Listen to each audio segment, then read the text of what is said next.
बोली की गोली चलाने वाले गिरिराज सिंह को क्यों आखिर अपनी गाड़ी, अंगरक्षक सबको छोड़ के मोटरसाइकिल से भागना पड़ा, और वो भी कहाँ? तो उस क्षेत्र में जहां से वो सांसद है। जी, मैं बात कर रहा हूं केंद्रीय मंत्री गिरिराज सिंह की। अगर हिंदू मुस्लिम की कोई बात हो या किसी दूसरे मजहब की बात हो, धर्म की बात हो, तो सबसे पहले बोलकर अपनी बोली से गोली चलाने वाले गिरिराज सिंह को उनकी बोली के लिए जाना जाता है। लेकिन जब उनके क्षेत्र के लोग अपनी समस्या को लेकर उनके पास पहुंचते हैं तो आश्वासन देने के लिए भी उनके जुबान नहीं खुलते। और ऐसा ही कुछ आज वाकया हुआ, जिसके बाद उनको ऐसा विरोध का सामना करना पड़ा कि अपनी गाड़ी और अंगरक्षक सभी को छोड़कर वो एक बाइक पर बैठकर वहां से वो भाग निकले। नमस्कार, मैं हूं राकेश कुमार, आप देख रहे हैं मत अभिमत। मित्रों, आज बात करेंगे गिरिराज सिंह की। गिरिराज सिंह को आप जानते हैं, अगर कोई मसला हो पूरे देश में तो सबसे पहले किसी का बयान आता है तो वो होते हैं गिरिराज सिंह। चाहे भारत से बाहर भगाने की बात हो या किसी धर्म ग्रंथ की बात हो, उस पर सबसे पहले बोलते हैं। बोलना उनका देखा गया था जब चुनाव का समय था, घर घर जा रहे थे, बोल रहे थे, याचना कर रहे थे कि हमको वोट दे दीजिए। और उस समय जब उनका विरोध हो रहा था तो बड़ी शालीनता से बातों को सुनते थे और धीरे से वहां से खसक लेते थे। लेकिन अब जब फिर उनको केंद्रीय मंत्री का पद मिल गया है, बेगूसराय के लोगों ने उन्हें सांसद चुन लिया है, उसके बाद फिर वो पुराने रवैये में आ गए हैं। आज कुछ ऐसा ही हुआ।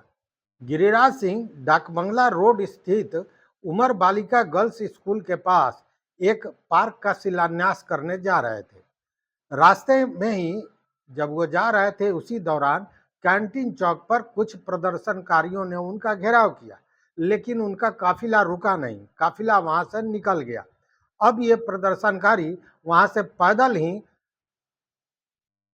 अमर अमर बालिका गर्ल्स स्कूल के पास पहुंच गए और इंतजार करने लगे कार्यक्रम के समापन का। जैसे ही कार्यक्रम का समापन हुआ कि प्रदर्शनकारियों ने उन्हें घेर लिया, लाल झंडे दिखाए जाने लगे। मामला क्या था ये भी समझ लीजिए। ये प्रदर्शन कोई पार्टी विरोधी प्रदर्शन नहीं था, ये प्रदर्शन था एएनएम का।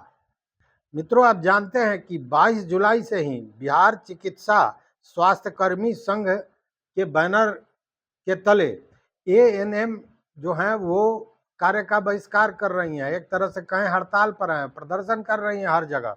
इसको लेकर स्वास्थ्य विभाग के जो कई योजनाएं हैं वो भी खटाई में चले गए हैं। और उनकी मांग, सबसे महत्वपूर्ण मांग जो है 12 सूत्री मांगों में, वो ये है कि समान काम के लिए समान वेतन मिले, समान काम समान दाम। और इसी को लेकर ये एएनएम बेगूसराय में जो एएनएम का संघ था वो प्रदर्शन कर रहा था। उसी बीच उनका काफिला गुजरा। काफिला को रोकने का प्रयास कैंटीन चौक के पास किया गया, लेकिन काफिला बढ़ गया। बाद में जो प्रदर्शनकारी थे, एएनएम थी, वो सभी पैदल ही वहां से निकल गई और पहुंच गई उमर बालिका स्कूल के पास, जहां पार्क का शिलान्यास करने पहुंचे थे मंत्री महोदय। वहां पे वो लोग इंतजार करते रहे और कार्यक्रम जब समाप्त हुआ उसके बाद नारेबाजी के साथ एएनएम का जो संघ है उनका कहना है कि वो अपनी मांग पत्र देना चाह रहे थे, अपनी तकलीफों को बताना चाह रहे थे और उनसे आश्वासन लेना चाह रहे थे। लेकिन जब हंगामा बढ़ने लगा तो गिरिराज सिंह ने समझा कि यहाँ से खिसक लेने में ही होशियारी है। उन्होंने, हालांकि अगर वो एएनएम की बात सुन लेते, उन्हें कुछ आश्वासन दे देते, तो इसमें कुछ जाता नहीं था उनका, क्योंकि अमूमन ऐसी स्थिति में नेता जो मांग पत्र होते हैं वो ले लेते हैं और एक झूठा आश्वासन दे देते हैं। लेकिन यहाँ झूठा आश्वासन देने के लिए भी गिरिराज सिंह तैयार नहीं हुए।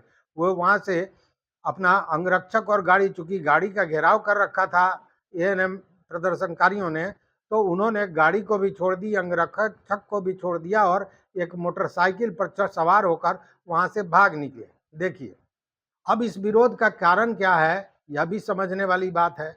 विरोध का कारण यह है कि अगर कोई अपना जनप्रतिनिधि चुनता है और अपनी समस्याओं को बताने चाहता है, तो जनप्रतिनिधि का काम होता है कि उनकी समस्याओं को सुने, उसका निराकरण करने का प्रयास करें। लेकिन ऐसा यहाँ नहीं है। यहाँ जब अपनी बात होती है, अपने मांगना होता है, तो घर घर दरवाजे दरवाजे दे दे राम दिला दे राम वाली स्थिति हो जाती है। और जब जनता अपनी मांग करती है तो वहां से नेता खसक लेते हैं, और आज इसी तरह खसक निकले गिरिराज सिंह। और हम लोग को पहले परमानेंट करें। जब काम सीरियस करती है तो उसका करते हैं कि हम लोग उसके बाद हम लोग को फेस करने के लिए बोला गया है, और हम फेस करने के बाद वहाँ नेट यहाँ पे नहीं है, मान लीजिए जहाँ पे नेट नहीं है और हम जाते भी हैं और नेट 9-5 में नहीं काम किया, हम एब्सेंट हो जाते हैं। ड्यूटी भी किए, काम भी किए, फिर भी हम एब्सेंट हो जाते हैं नेट पे। उसके बाद नेट का पैसा हम लोग को नहीं मिलता, हम डेली कहाँ से करवाएंगे? हम लोग जो व्यवस्था है, हम लोग जहाँ पे ड्यूटी करते हैं वहाँ पे किसी भी चीज का व्यवस्था नहीं है, ना पानी का, ना मतलब बिजली का, ना बाथरूम का, ना कर्मचारी मतलब वो है सफाई करनी है, ना गार्ड है वहाँ पे। एक अकेली लड़की एक सेंटर पे बैठ करके ड्यूटी करती है, ऊपर से चारों बगल के गाँव के लोग परेशान करते हैं। हम लोगों को हर चीज की सुविधा होनी चाहिए। हम लोग यहाँ पे आए थे सिर्फ मांग पत्र सबको देने के लिए, लेकिन सर हम लोगों का मांग पत्र नहीं लेकर के चले गए। और फिर उसके बाद से यह मामला चर्चा का विषय बन गया है, वो वीडियो वायरल होने लगा है, और लोग यही कह रहे हैं कि फिर बेगूसराय की जनता ने गलत निर्णय ले लिया। इस वीडियो में बस इतना ही।